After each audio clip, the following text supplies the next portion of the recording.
continuation of functions of political parties, the third video. The next point is parties shape public opinion. Parties shape public opinion. Parties have lakhs of members and activists spread all over the country. Right? Different parties have lakhs of members and activists who work for the party throughout the country. Many pressure groups are extensions of political parties. Right? Many pressure groups, there are many, might be pressure groups like there is ABTA for the teachers and different other interest groups. It can be of traders, it can be of teachers, bankers. So these are pressure groups. Now these pressure groups are many a times extensions of political parties. That's the link. And it is through them the parties shape public opinion.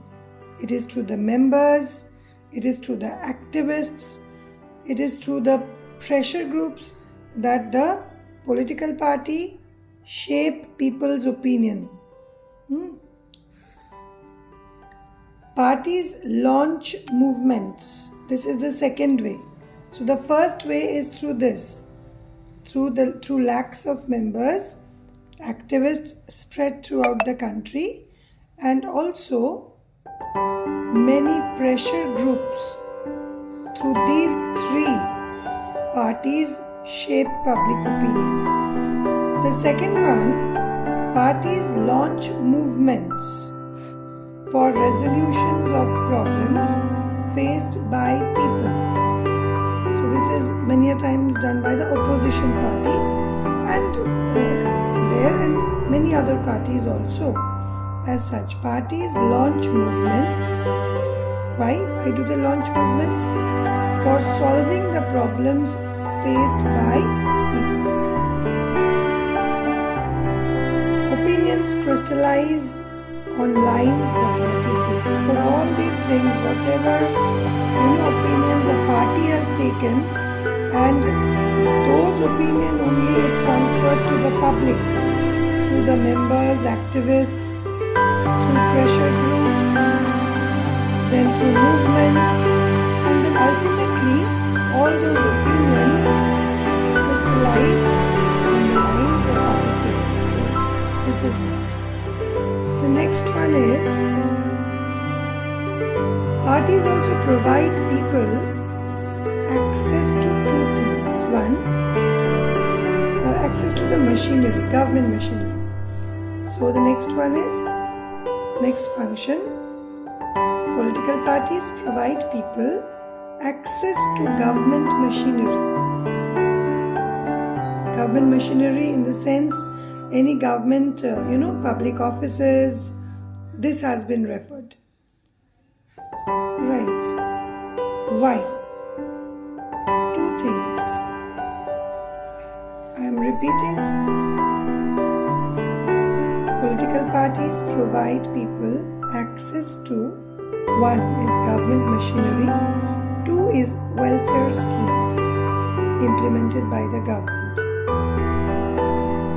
Again, political parties provide people access to, that is, they can reach government machinery, government officials, it can be government officials, public offices, and also welfare schemes which are implemented by the government.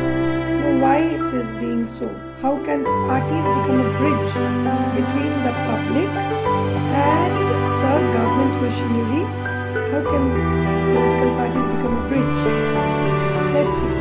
For example, for an ordinary citizen, it is easy to approach a local party leader than a government officer, isn't it? For example, in your locality, if there is a problem in garbage collection, or there are potholes in the road, or the locality taps are not working, or too much leaking is there, to whom will you approach?